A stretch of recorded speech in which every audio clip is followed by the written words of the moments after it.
Next gen நேயர்கள் அனைவருக்கும் வணக்கம். நான் உங்கள் டாக்டர் வி ராஜ்குமார் சிவாச்சாரியார் பேசுகிறேன். எல்லோரும் நலமாக இருப்பீங்கன்னு நம்புகிறேன். அதே போல் இன்றைய தினம் நாம் பார்க்கக்கூடிய பதிவு வார ராசி பலன் என்று சொல்லக்கூடிய, அதாவது தின ராசி பலன்கள் நம்ம பார்க்குறோம், வார ராசி பலன்கள் உண்டு, மாத ராசி பலன்கள் எப்படி இருக்கும், வருஷ ராசி பலன்கள் எப்படி இருக்கும் அப்படிங்கிறது நம்ம தெரிஞ்சுக்கிறோம். இதில் இந்த வார ராசி பலன்கள் அப்படின்னு சொல்லும் பொழுது கிரகங்களை வைத்து நம்ம சில விஷயங்கள் நம்ம சொல்கிறோம். கிரகங்களை வைத்து எப்படிலாம் இருக்கும் அப்படிங்கிறத நம்ம சொல்கிறோம். அப்படி பார்க்கும்போது இந்த சித்திரை மாதத்தில் எடுத்துட்டிங்கன்னா மே 5ஆம் தேதியிலேருந்து மே 11ஆம் தேதி வரை எப்படி இருக்கும், உங்களுடைய ராசி கட்டங்களுக்கு நீங்கள் எப்படி இருக்கணும், என்ன செய்யணும், என்ன மாதிரியான விஷயங்கள்லாம் உங்களுக்கு நடக்கும் அப்படிங்கிறத நம்ம தெரிஞ்சுக்கலாம். இதில் மிக முக்கியமானது சித்திரை மாதம் 22ஆம் தேதியிலேருந்து சித்திரை மாதம் 28ஆம் தேதி வரையில் எப்படி இருக்கும் அப்படிங்கிறத நம்ம தெரிஞ்சுக்க போகிறோம். இதில் பார்த்திங்கன்னா முதல் விஷயம் என்ன அப்படின்னு கேட்டிங்கன்னா, மே 10ஆம் தேதி பார்த்திங்கன்னா பிரதோஷம், சனி மகா பிரதோஷம். மிஸ் பண்ணிடாதீங்க. வருஷத்தில் வரக்கூடிய இந்த பிரதோஷம் அப்படின்னு சொல்லும்போது முதல் சனி பிரதோஷம். இந்த வருஷத்தில் இதுதான் முதல் சனி பிரதோஷம். ஸோ இந்த சனி பிரதோஷத்தை மிஸ் பண்ணாதீங்க. எப்பேற்பட்டாவது ஏதாவது ஒரு சிவாலயத்துக்கு போய் ஒரு பால் அபிஷேகம் பண்ணுறதோ, ஏதாவது ஒரு நல்ல விஷயத்தை கண்டிப்பாக சனி பிரதோஷம் அன்றைக்கி விரதம் இருந்து பண்ணிவிடுங்க. 11ஆம் தேதி சித்ரா பௌர்ணமி என்று சொல்லக்கூடிய அந்த சித்ரா பௌர்ணமி ரொம்ப விசேஷமான நாள்.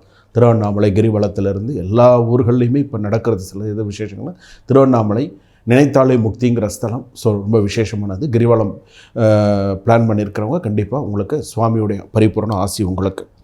அதற்கு அடுத்ததாக பார்த்திங்க அப்படின்னு சொன்னால் குரு பெயர்ச்சி 11ஆம் தேதி மதியம் ரிஷபராசிலேருந்து மிதுன ராசிக்கு பிரவேசிக்கிறார். மிருகசீரிஷ நட்சத்திரம் 2ஆம் பாதத்துலேருந்து மிருகசீரிஷ நட்சத்திரம் 3ஆம் பாதம் மிதுன ராசிக்கு போகிறார். அப்போ இந்த கிரகங்கள்லாம் எப்படி இருக்கும், நமக்கு இந்த வாரம் மட்டும் நமக்கு எப்படி இருக்கும், நம்ம எப்படி இருக்கணும், எதில் நிதானமாக இருக்கணும், எப்படி இருக்கணும் அப்படிங்கிறத நம்ம தெரிஞ்சுக்க போகிறோம். என்னென்ன பிரச்சனைகள்லாம் நமக்கு வரும் அப்படிங்கிறது, சாதகமாக இருக்குமா பாதகமாக இருக்குமா, எப்படிலாம் இருக்குங்கிறத நம்ம தெரிஞ்சுக்க போகிறோம்.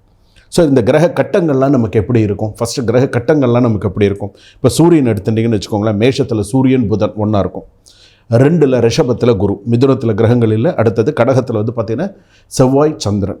அடுத்ததாக பார்த்திங்க அப்படின்னு சொன்னால் சிம்மத்தில் பார்த்திங்கன்னா கேது. ஏன்னா இப்போ ராகு கேது பயிற்சி ஆச்சு இல்லையா, சிம்மத்தில் கேது. கன்னி, துலாம், விருச்சகம், தனுசு, மகரம் வரைக்கும் கிரகங்கள் கிடையாது. கும்பத்தில் ராகு சனி ஒன்றா இருக்குது. என்ன சுவாமி ராகு சனி ஒன்றா இருக்குதுன்னு சொல்கிறீங்கன்னு கேட்பீங்க. ஏன் ராகு சனி ஒன்றா இருக்குது அப்படின்னு கேட்டால், வாக்கிய பஞ்சாங்க முறைப்படி எடுத்துட்டோன்னா நமக்கு அடுத்த வருஷம் தான் சனி பயிற்சி.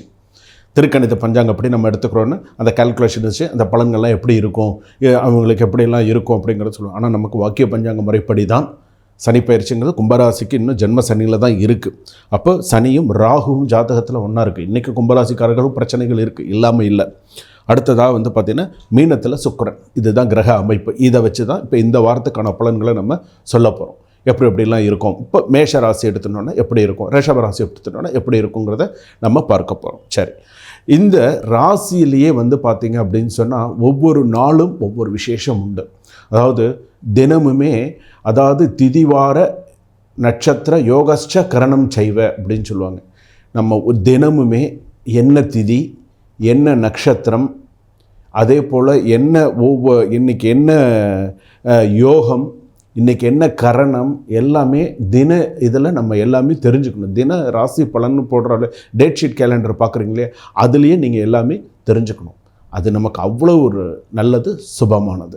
தனுசு ராசி நேயர்களே, உங்களுக்கு இந்த வாரம் எப்படி இருக்கும், மே 5ஆம் தேதியிலேருந்து மே 11ஆம் தேதி வரை உங்களுக்கு எப்படி இருக்கும், என்னென்ன சூழ்நிலைகள் இருக்கும், அதே போல் உங்களுக்கு என்னென்ன மாற்றங்கள் இருக்கும் அப்படிங்கிறத நம்ம பார்க்கலாம். பிறருக்கு வழிகாட்டும் திறமையும் உதவி செய்வதில் முன்னிலை நிற்கும் தனுசு ராசி நேயர்களே. அடுத்தவங்களுக்கு உதவி செய்யணும்னு நீங்கள் முன்னாடி நின்று எல்லாமே செய்கிறீங்க, எல்லாமே பண்ணுறீங்க. ஆனால் உங்களுக்குன்னு யாரும் செய்ய வர மாட்டேங்கிறாங்க. அதுவும் பார்த்திங்கன்னா போராட நட்சத்திரம் தனுசு ராசி. ஒர்க் ஸ்டைன் நிறையா இருக்குது, வேலைக்கு போகிறீங்க, ஒர்க் ஸ்டைன் அதிகமாக இருக்குது, வேலையும் பார்த்துன்னு தான் இருக்கீங்க.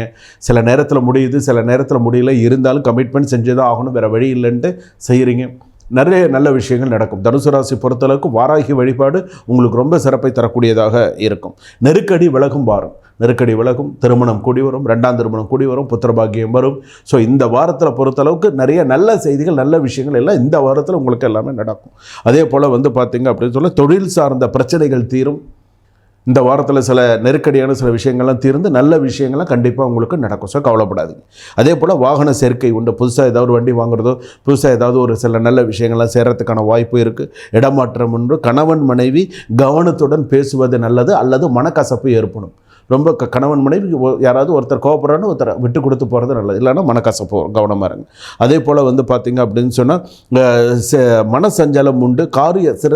இந்த வாரத்தில் பார்த்திங்கன்னா முக்கியமான வேலைகள் சில விஷயங்கள் தடங்களாகும். முக்கியமான வேலைகள்னால் அதில் நான் ஒரு குறிப்பிட்டு சொல்லணும் அப்படின்னு சொன்னால் பத்திரப்பதிவு விஷயத்தில் ஒரு தடங்கள் வரும். இப்போ நீங்கள் ஏதாவது ஒரு ரிஜிஸ்ட்ரேஷன் பண்ண போகிறீங்கன்னா இந்த ராசிக்கு ஒரு தடங்கள் வரும். இந்த வாரத்தில் ஒன்றும் பண்ண முடியாமல் இருக்கும். இல்லைன்னா கிட்ட போய் ஏதாவது பேப்பர் இல்லைன்னுவாங்க, ஏதாவது ஒரு பிரச்சனையெல்லாம் நின்று போகும், இல்லைன்னா கடைசி நிமிஷத்தில் நடக்கும். ஸோ இதை உண்டு. ஸோ கவனமாக இருங்க. அதே போல் உங்களை ஏமாற்ற முயற்சிப்பார்கள். இந்த வாரத்தில் உங்களை ஏமாற்றுறதுக்கு முயற்சி பண்ணுவாங்க. ஏதாவது ஒரு விஷயத்தை சொல்லி உங்கள் மனநிலையை மாற்றுவாங்க. ஸோ கொஞ்சம் கவனமாக இருங்க. அதே போல் பார்த்திங்கன்னா வீண் சண்டைக்கு போக வேண்டாம். தேவையில்லாத விஷயத்தில் இது பண்ணும். அதே போல் ஒரு சில விஷயத்தில் பார்த்திங்க அப்படின்னு சொன்னால் இந்த வாரத்தில் கலைத்துறையில் இருக்கக்கூடிய தனுசு ராசியில் இருக்கக்கூடிய யாராவது ஒருத்தரை இழக்கக்கூடிய சூழ்நிலை வரும். இந்த வாரத்தில் ஏதாவது மே 5லேருந்து மே 11க்குள்ளே இது மாதிரி ஏதாவது ஒரு விஷயம் வரத்துக்கான வாய்ப்பு இருக்குது. ஏன்னா கிரக நிலைகள் அந்த மாதிரி இருக்குது. அதே போல் பார்த்திங்கன்னா உங்களுடைய ராசிக்கு வாராகி அம்மன் வழிபாடு, தேங்காயில் நெய் தீபம் ஏற்றுறது, இதெல்லாம் சிறப்பாக இருக்கக்கூடியதாக இருக்கும். தனுசு ராசி பொறுத்த அளவுக்கு பார்த்திங்கன்னா உங்களுடைய ராசிக்கு அப்படின்னு சொல்லும்போது இந்த இதில் பார்த்திங்கன்னா 11ஆம் தேதி உங்களுக்கு நல்லா அதிர்ஷ்டமாக இருக்கும். அதே போல் 6ஆம் தேதி உங்களுக்கு நல்லா அதிர்ஷ்டமாக இருக்கும். 5ஆம் தேதி உங்களுக்கு நல்லா சில விஷயங்கள்லாம் அதிர்ஷ்டமாக வரக்கூடியதாக இருக்கும். வாராகி வழிபாடு நீங்கள் செய்யும்பொழுது, வெள்ளிக்கிழமையில் வழிபாடு செய்யும்போது அம்மனுக்கு மஞ்சள் மாலை போட்டு வழிபாடு பண்ணுங்கள். கொம்பு மஞ்சள் இருக்கு இல்லைங்களா, அதை போட்டு வழிபாடு பண்ணுங்கள். புதுசாக ஏதாவது ஒரு விஷயத்தை நான் எதிர்பார்க்குறேன், இந்த விஷயம் எனக்கு நடக்கணும்னு நீங்கள் நினைக்கிறீங்களா, விநாயகர் பெருமான்கிட்ட ஒரு தேங்காய் எடுத்து வச்சு வழிபாடு பண்ணி அதுக்கப்புறம் அந்த வாரத்தில் அந்த வேலையை ஸ்டார்ட் பண்ணுங்கள். அது உங்களுக்கு சக்ஸஸ்ஃபுல்லாக அமையும். அதே போல் பார்த்திங்க அப்படின்னு சொன்னால் புதிய முயற்சியில் இந்த வாரத்தில் ரொம்ப சில விஷயங்களை ரொம்ப கமிட்மெண்ட்ஸ் பண்ணிக்க வேண்டாம். கொஞ்சம் நார்மலாக கொண்டு போய்க்கோங்க. 11ஆம் தேதி குரு பயிற்சிக்கு அப்புறமா சில விஷயங்கள் பார்த்துக்கலாம். உங்களுக்கு நல்லா சக்ஸஸ்ஃபுல்லாக அமையும். சரிங்களா? சுபம். வாழ்க வளம்.